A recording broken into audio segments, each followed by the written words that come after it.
Hello, good afternoon. It is so nice of you to be here. So late in the day, you've had a long day. These lights are bright indeed. Woo! Okay, need to move on over. So, thank you for taking the time to listen to us. And I will say from the beginning that if you think you're going to hear the newest and the greatest research that's out there, you will not. We have just been working together for 2 weeks. We are a brand new team. I met Minna a year ago, actually in Finland, and told her that I was starting a language education institute, which consists of a brand new program for our university for Japanese students of English, and particularly freshmen who are first coming into the school. And the school wanted an intensive program, and I wanted a partner, someone to work with who could help me understand things that I don't understand. I believe in hiring people who are better than you and brighter than you, and you're looking at her. So we're, as I said, Minna has just moved to Osaka from England, and so we're at the very beginning of our project. But our goal today is to share with you what we do know so far from our different perspectives about language learning and how we think these different fields, although we're talking about language acquisition, her interest is in first, mine is in second language acquisition. And sometimes the two meet and sometimes they are completely different camps. But IAFOR, as you already know, is an interdisciplinary conference, and it seemed most appropriate for us to bring our particular points of view this afternoon to share with you. And I'm hoping that we will have some time at the end of our talk for you to offer us some suggestions, or perhaps you've done something similar. We would very much like to hear from you at the end of the session or sometime during the conference. So that being said, I am Marjo Mitsutomi, and this is? Yes, and my name is Minna Kirjavainen, and my background is in first language acquisition, like Marjo said. And my research focuses on the acquisition of syntax and morphology in monolingual, typically developing children, usually between the ages of 2 and 6. And I come from the usage-based constructivist viewpoint, which means that I don't assume that there's innate syntactic component in the children's minds, like many first language and second language researchers do.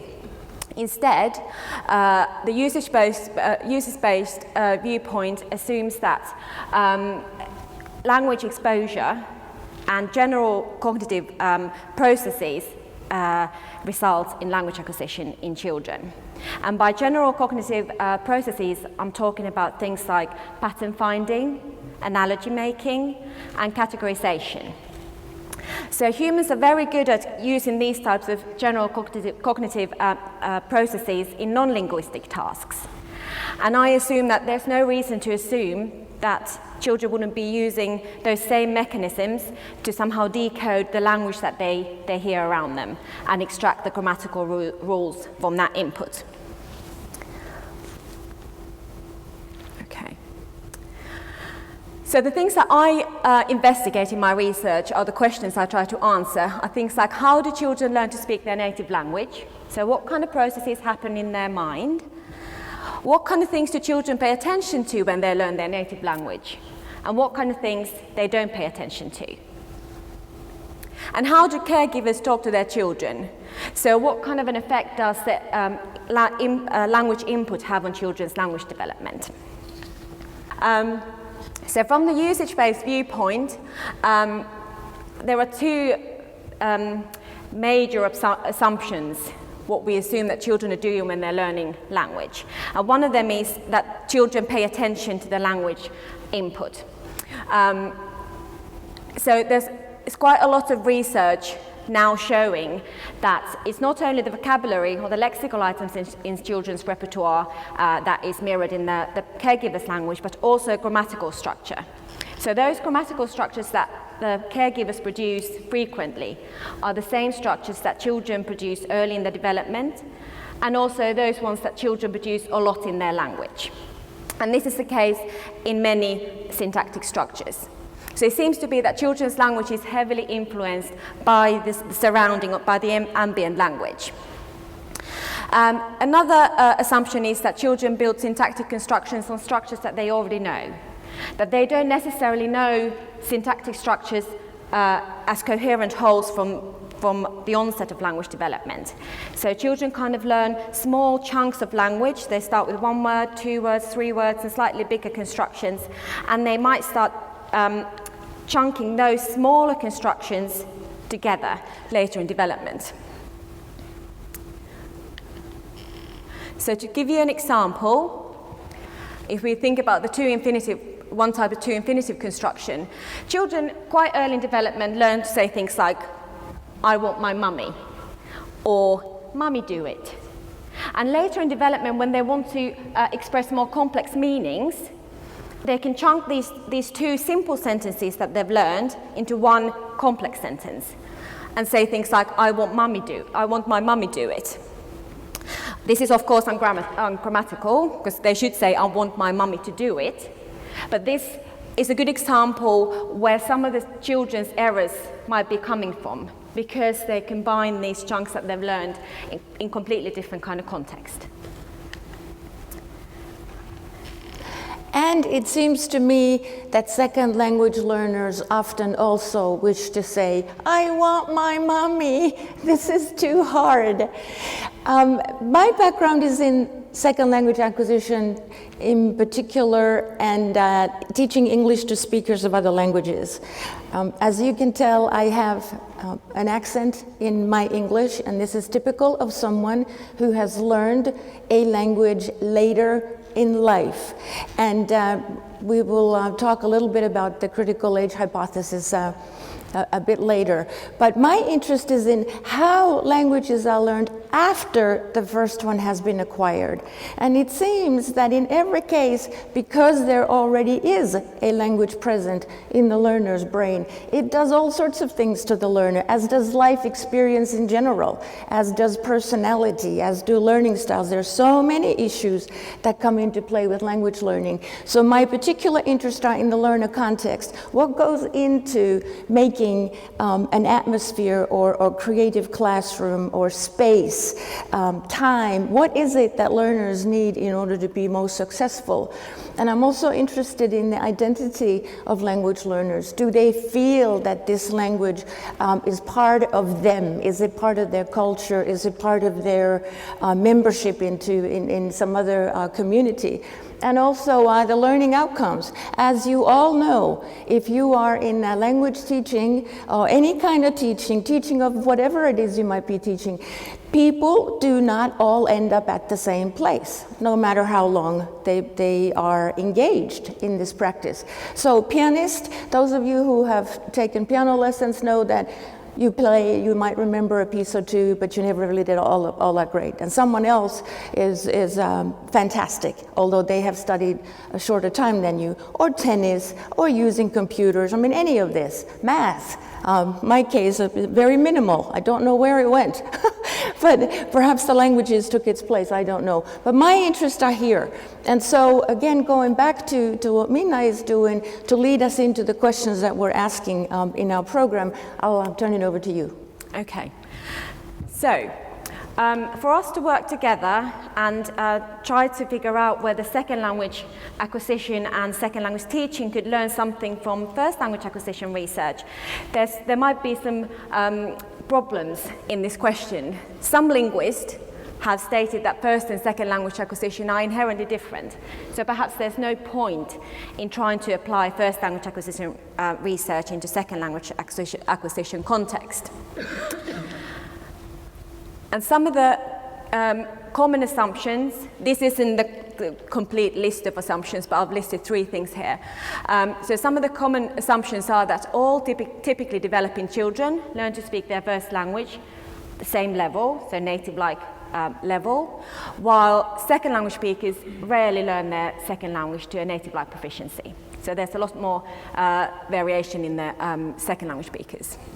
The second assumption here is that children learn their first language very quickly, while it takes a long time and a lot of hard work for second language speakers to learn their second language.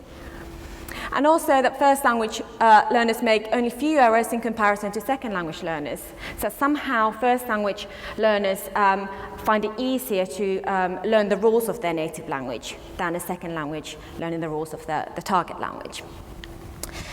If we then think about these assumptions one by one in a little bit more detail, and the first assumption was that all children or all native speakers learn their native language to the native level, so there's not very much variation there, whereas in second language learning there is.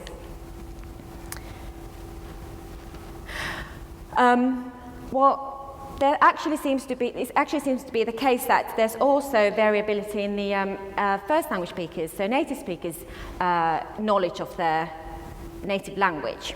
So this is of course the case in vocabulary, because your hobbies and your occupation and your educational background of course has an effect on what your vocabulary size is.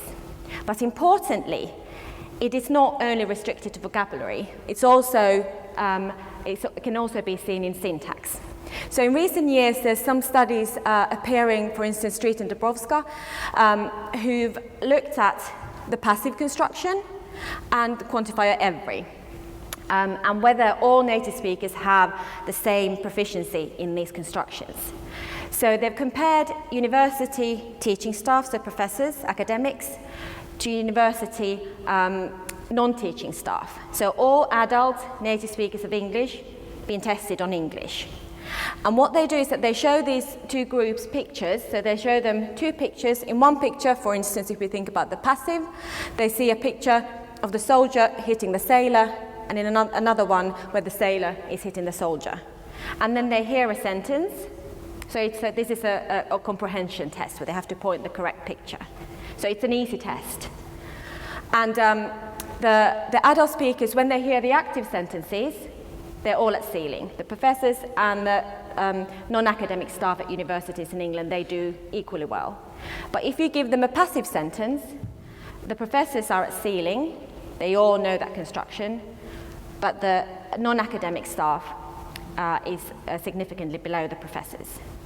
So this means that not all native speakers have the same knowledge of key grammatical structures in their native language.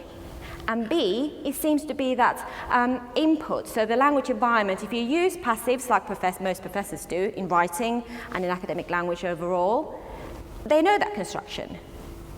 And some people don't. The second common assumption was that children learn their first language very quickly, whereas it takes second language learners years to master their second language.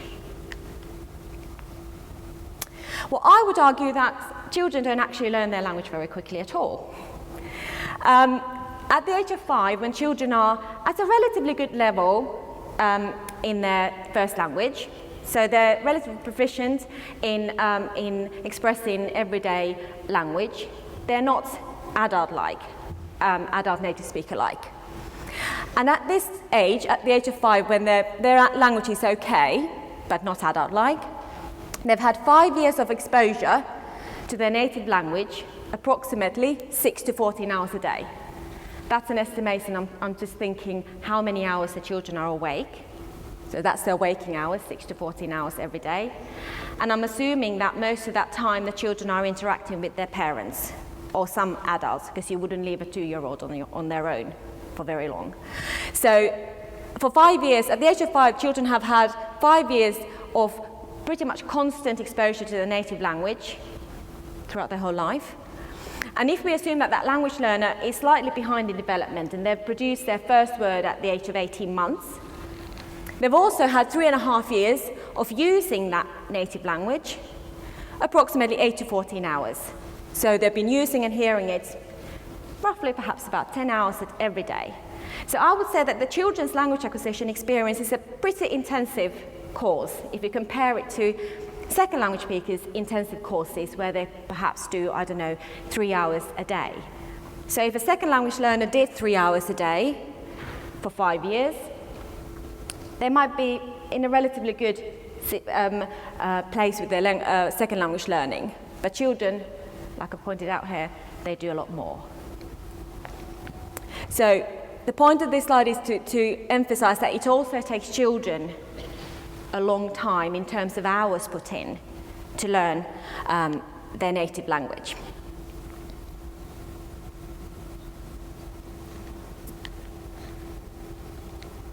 Okay, and the last assumption was that first language learners make few errors in comparison to second language learners, that somehow children find it easy to learn the grammatical structures of their native language, and second language learners struggle with this. First language acquisition research has shown that children make a lot of errors. So basically between the ages of 1.5, so 18 months, until the children are about 4, they make a lot of errors. To start with, they can barely utter an utterance without making an error. So this isn't a complete list of errors that children make, but they are going to show you that children make many errors. And even a 5-year-old that I mentioned before, that their language abilities are relatively good, but they're not adult-like. So a 5-year-old still make errors with things like past tense, relative clauses, and complement clause constructions, and other types of more complex sentence structures. So at the age of 5, they're still learning and acquiring the knowledge of the grammar of their native language.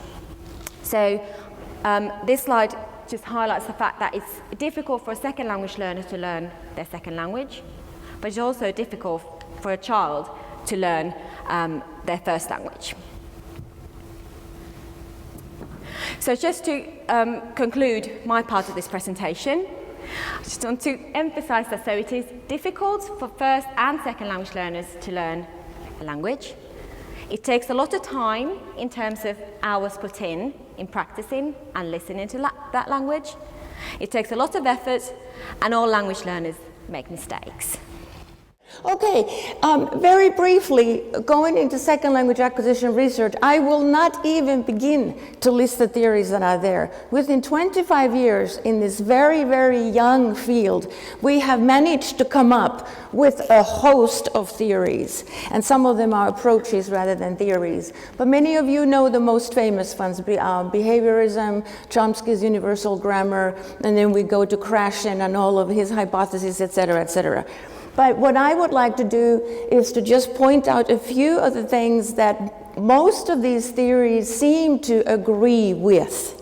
So I'm going to the assumptions in second language acquisition, and the agreements are the 3 points right here on the bottom of this page, that no matter what, as I said from the beginning, no matter what, the second language learner, if the language comes after having acquired the first, the beginning place is different.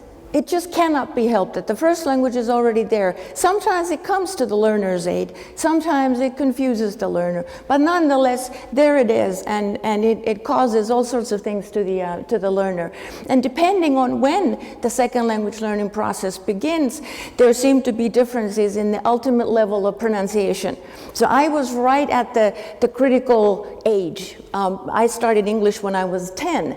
So I do pretty well sometimes sounding like I'm from America rather than Finland, but every now and then somebody hears me say something and says, "Now, where do you come from?" And then I say, "I'm from Idaho," and people there talk like this. So I'm like, "Oh, that's nice. Yeah, what's Idaho like?" I don't know, but I get by with that sometimes. And all of us who are learning another language are at various stages of what's called interlanguage. We might say that young children have the same thing, but that interlanguage is that homemade grammar, the homemade syntax, the homemade words, in order to be able to produce something that we're trying to say. The newest theory within the field, lift your hand up if you've heard of chaos theory. Okay, so many of you have. So the chaos theory is sort of the newcomer in the field to say, this is so complex and so complicated that we're going to call it a chaos theory. But yet out of chaos, amazing things can happen if the conditions are right. But you cannot identify one or two things that will always produce the right kinds of results. So no matter how many textbooks there are that tell you in 10 days learn conversational Chinese, do not believe that. It's not possible. Think of how long it takes children to learn their first language when they're just working with one language, or bilingual, trilingual kids learning several languages can also master them at the same time. That's not an issue. But language learning is dynamic. It's adaptive, it's non-linear, it's a situation where something is happening all the time, and teachers really have to be on their toes when they're working with their classes, because every student is in a different place. Every student has a different background in terms of learning, in terms of what they've already acquired in their language. But the key concepts that we all in second language acquisition seem to agree on are what's listed on the slide, and I know that you're familiar with these as well. So negotiation from meaning. In other words, try to say something that's original, and try to say it in a situation where you haven't rehearsed anything ahead of time. So you must dig into the language structures that you have in your head in order to produce language that's yours and becomes yours. And it's noticing that gap. It's noticing that, my goodness, I can only do this, but I need to be up here. I can speak in the present tense, I really need to learn how to do the past tense and become aware of what's next, what I need to achieve next. And that is different with children. They are hardly aware of what they're working on or how the parent is correcting them. They're having fun, good time, playing, and we have students sweating in their seats in the classroom thinking, oh my gosh, it's my turn, I don't know how to do the past tense. For sink, what's the past tense for sink? Sank, right? Well, what about think? What's the past tense of think? Thought. Oh my, I would have thought it was something different. But there are all of these different variables also in terms of feelings, whether you feel safe, whether you feel secure in the classroom, whether you feel it's okay to make errors. And Japanese students are notorious in worrying about making mistakes, because they in their classrooms have spent their entire time filling in blanks, doing grammar tests, and producing perfect language, which is really nonsense theoretically. It does not happen that way. There's no way for learners to learn except to go through errors. And they come and they come and they will keep coming for years until eventually they disappear or don't. We also have the phenomenon of, what's the word I want? Thank you. Fossilization. So it's these dinosaurs that just remain in the language, and no matter how long you work on this lady here trying to learn to put the S in the third person singular, she sings, he sings, she walks, it just does not appear, except maybe on paper when she's explicitly focusing on it. But let her talk, and the S is gone every time, year after year. This does typically not happen with first language learners, that they seem to be able to conquer the language, so to speak. Rate of input, type of input, all of these things are matter of second language acquisition key issues, and one of them that I might just mention is control of one's own learning. That you can be surrounded by your language that you're trying to learn and shut your mind. You're thinking about other things. You're thinking about your grocery list or your date, or you're thinking, and I'd really rather be doing something else. Or you can choose to do your homework, or you can choose to not. You can choose to sit in the back and be quiet, or you can choose to try to participate, and you can choose to do extra work on your own, or you can choose to do the minimal. So the learner has a lot more control, again, on the learning situation, as opposed to the first language learner, who most likely is enjoying mother's company, and whatever goodies come with that in most cases. But this, I won't read this quote, but what the edge of chaos is an interesting concept, and it's suggesting that chaos theory, I kind of buy into it, because there just isn't any one theory that explains anything for us in terms of second language learning. So it does seem chaotic, but if you can control that chaos in providing, and I'm looking at the second quote here on the bottom, students need authentic contact with the language. They need authentic contact. They need to be able to create original thoughts with it to make meaning, and ultimately, as I already said, they need to negotiate meaning in order to become more fluent. So in our instruction, it's such a dynamic process that if we're thinking of this chaos going on in every person's brain and heart, as we're teaching, we as instructors need also to be able to be dynamic and fluid. And there is never, ever, ever that one lesson plan that works every time with every student, every classroom. Doesn't happen. That's why it's such hard work. I mean, I'm thinking, I've been teaching all these years, why does it take me so long to prepare for class? Well, every time it's a different situation, and these students are different, and the dynamics of the classroom are different. So you're never, ever completely prepared except over many, many years of experience. And also, teachers, I believe, must understand the language and the linguistics of it when they're teaching it, which is different from children. Parents don't have to understand how their own language works, but children learn it anyhow. Whereas we as teachers need to know how the target language works.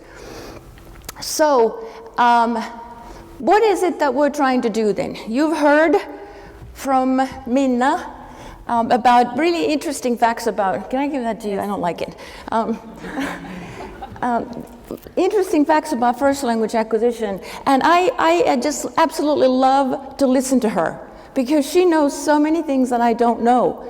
And sometimes when she talks about her studies and what she's learned about children, I go, yeah, that's right, that sounds similar to what happens with second language learners. And maybe there really is more that we can learn from one another than to say, you know, what you do is so different that there's nothing for us to discuss. So the aim of us working together is, first of all, for me to get smarter. I'm going to try to learn everything I can from her. And then we have this brand new group of students. We have 17 students who've signed up for 1 year-long program with the two of us. We're it.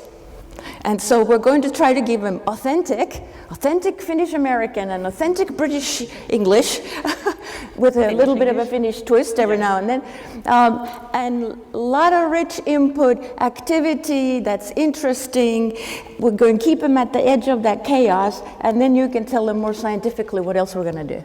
Well, we're just going to we're starting now to plan what we want to look at. So we want to run some studies looking at whether some of the first language acquisition research findings could be used in second language context. We're not going to tell you what those things are yet, next year perhaps, but so we want to kind of see whether things that children pay attention to, or things that help children recover from their errors, could be used in classroom situation with non-native speakers.